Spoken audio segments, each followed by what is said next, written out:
కూకట్పల్లి నల్ల చెరువులో అక్రమ కట్టడాల కూల్చివేత రోధిస్తున్న బాధితుడు రవికుమార్ 24 ఇళ్లు నేలమట్టం 2 వారాల అనంతరం తిరిగి రంగంలోకి హైడ్రా అమీన్పూర్లో పటేల్గూడలో కూల్చివేత కిష్టారెడ్డిపేటలో 3 బహుళ అంతస్తుల భవనాలు ప్రభుత్వ భూమిలోని నిర్మాణాలపై చర్యలు కూకట్పల్లి నల్ల చెరువులో 16 షెడ్ల తొలగింపు అధికారులతో బాధితుల వాగ్వాదం తీవ్ర ఆవేదన నోటీసులు ఇచ్చాకే కూల్చివేస్తున్నామంటూ చెప్తాను. అయితే ఇక్కడ కమ్యూనికేషన్ గురించి నేను మాట్లాడాలి మిత్రుల హైడ్రా గురించి. అసలు హైడ్రా ఏం చేస్తుంది, ఎందుకు హైడ్రా చేస్తున్నటువంటి మంచి పని పైన ఎందుకు ఈ విధంగా జరుగుతూ ఉంది, ఎందుకు అమాయకులు బలవుతున్నారు అంటే చెప్తాను. హైడ్రా తన పని తీరు పట్ల 100% మనం సపోర్ట్ చేయాల్సిందే, దానిలో నో డౌట్. కాకపోతే ఇక్కడ ఇంకొక కోణంలో హ్యుమానిటీ కోణం అనేది ఒకటి ఉంటుంది, దాన్ని గుర్తుపెట్టుకోండి. ఎందుకంటే బలవుతున్నది దీనివల్ల హైడ్రా వల్ల ఎక్కువ శాతం బలవుతున్నది పేదవాళ్ళే. సో ఈ పేదలు అనేటువంటి దాంట్లో మనం ఒక్కసారి ఒక హ్యుమానిటీ కోణంలో ఆలోచించాలి. నిన్న జరిగినటువంటి ఏదైతే కూకట్పల్లి దగ్గర జరిగినటువంటి కూల్చివేతలు ఏవైతున్నాయో ఇక్కడ హైడ్రా గత కొన్ని రోజుల క్రితమే నోటీసులు జారీ చేయడం జరిగింది. ఎవరికి జారీ చేశారంటే అవి చాలా స్పష్టంగా ఎవరైతే అప్పటి అక్రమంగా భూ కబ్జాదారులు ఎవరైతున్నారో వాళ్లకు నోటీసులు ఇవ్వడం జరిగింది. సో వీళ్ళు ఏం చేశారంటే గత కొన్నేళ్ల క్రితమే వాటిని రెంట్కి ఇవ్వడం జరిగింది. సో ఈ రెంట్కి ఇచ్చే క్రమంలో అడ్వాన్స్ రెంట్ తీసుకుంటారు. సో అడ్వాన్స్ రెంట్ 2 కూడా తీసుకొని నడిపిస్తూ ఉన్నారు. సో దానిలో ఈ భూ కబ్జాదారులకు నోటీసులు హైడ్రా ఇవ్వడం జరిగింది. అయితే ఈ భూ కబ్జాదారులు ఎవరైతే ఉన్నారో వీళ్ళు ఎవరైతే రెంట్కుంటున్నారో ఆ టెనెంట్స్ ఎవరైతే ఉన్నారో వాళ్ళకి ఇన్ఫార్మ్ చేయాలి, కానీ వీళ్ళెవరు కూడా ఇన్ఫార్మ్ చేయలేదు. సో ఇన్ఫార్మ్ చేయకపోవడం వల్ల ఎందుకు చేయలేదు అని చెప్పేసి ఆరాధిస్తే ఇగో ఇక్కడ వీళ్ళు అడ్వాన్స్ ఇచ్చారు కదా 5 లక్షలు 10 లక్షలు తిరిగి ఈ రెంటల్స్కి చెల్లించాలి.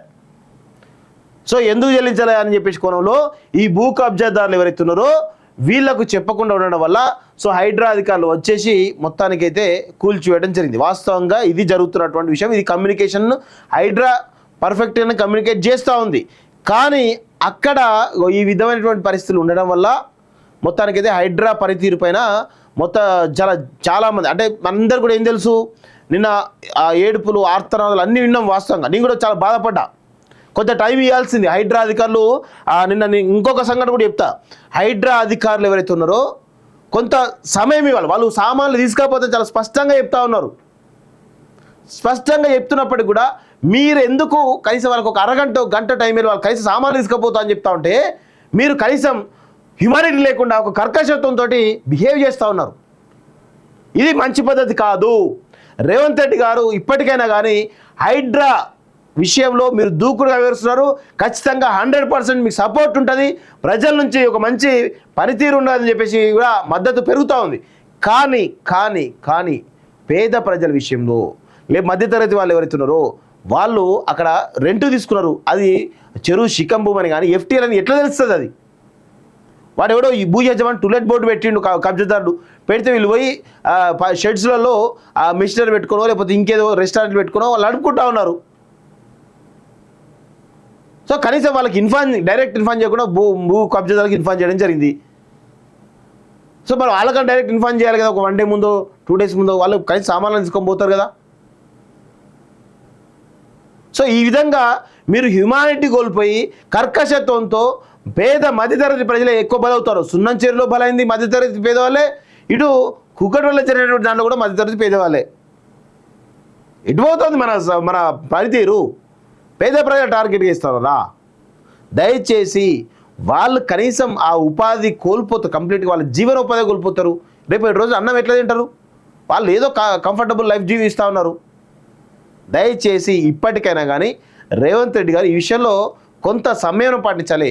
మీరు ఒకవేళ పోతా ఉన్నారు, ఓకే పోయి అక్కడ ఉండండి, వాళ్ళు ఖాళీ చేయమని చెప్పండి, ఖాళీ చేసిన తర్వాత కూల్చండి, అంతే తప్ప ఇష్టం వచ్చినట్టు వాళ్ళు సామాన్ లోపల ఉన్నప్పుడు కూడా కూల్స్తా అంటే మాత్రం కుదరదు అనేటువంటి విషయాన్ని గుర్తుపెట్టుకోండి. రేవంత్ రెడ్డి గారు కూడా ఇది హెచ్చరికగా అనుకుంటారా లేకపోతే ఇంకా సజెషన్ అనుకుంటారా మీ ఇష్టం, కానీ దీనిపైన ఖచ్చితంగా ఒక విధానం ఉందని చెప్పేసి కూడా కోరుతా ఉన్నాను. కూకట్పల్లి నల్ల చెరువులో అక్రమ కట్టడాల కూల్చివేత రోధిస్తున్న బాధితుడు రవికుమార్ 24 ఇళ్లు నేలమట్టం 2 వారాల అనంతరం తిరిగి రంగంలోకి హైడ్రా అమీన్పూర్లో పటేల్గూడలో కూల్చివేత కిష్టారెడ్డిపేటలో 3 బహుళ అంతస్తుల భవనాలు ఆ ప్రభుత్వ భూమిలోని నిర్మాణాలపై చర్యలు. కూకట్పల్లి నల్ల చెరువులో 16 షెడ్ల తొలగింపు, అధికారులతో బాధితుల వాగ్వాదం, తీవ్ర ఆవేదన, నోటీసులు ఇచ్చాకే కూల్చివేస్తున్నాం అంటూ చెప్తాను. అయితే ఇక్కడ కమ్యూనికేషన్ గురించి నేను మాట్లాడాలి మిత్రులారా. హైడ్రా గురించి, అసలు హైడ్రా ఏం చేస్తుంది, ఎందుకు హైడ్రా చేస్తున్నటువంటి మంచి పని పైన ఎందుకు ఈ విధంగా జరుగుతూ ఉంది, ఎందుకు అమాయకులు బలవుతున్నారు అంటే చెప్తాను.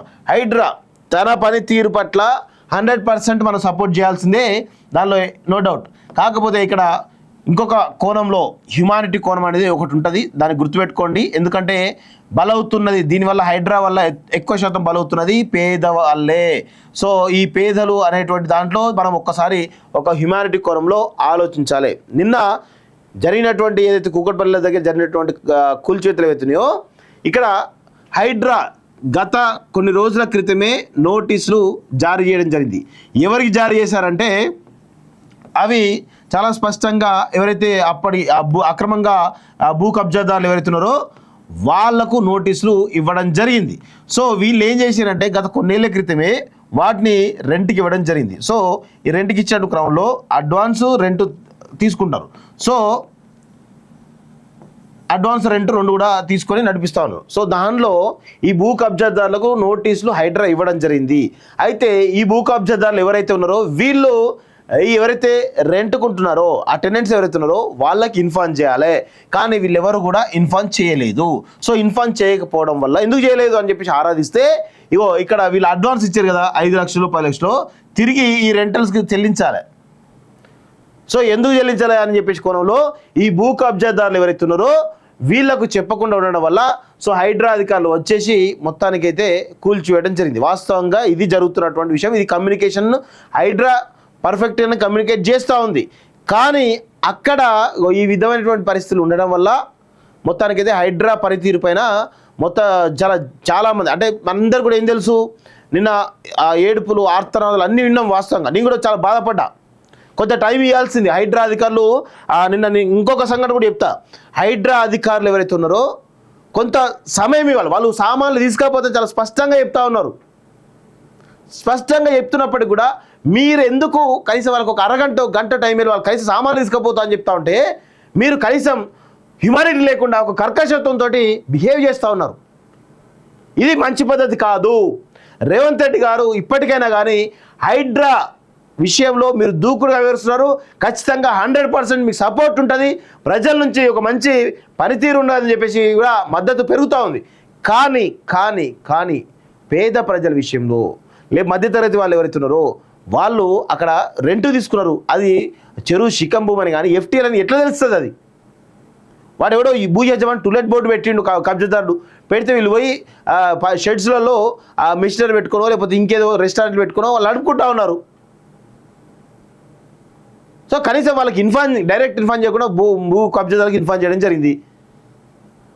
సో మరి వాళ్ళకన్నా డైరెక్ట్ ఇన్ఫార్మ్ చేయాలి కదా, ఒక 1 డే ముందో 2 డేస్ ముందో వాళ్ళు కనీసం సామాన్లు తీసుకొని పోతారు కదా.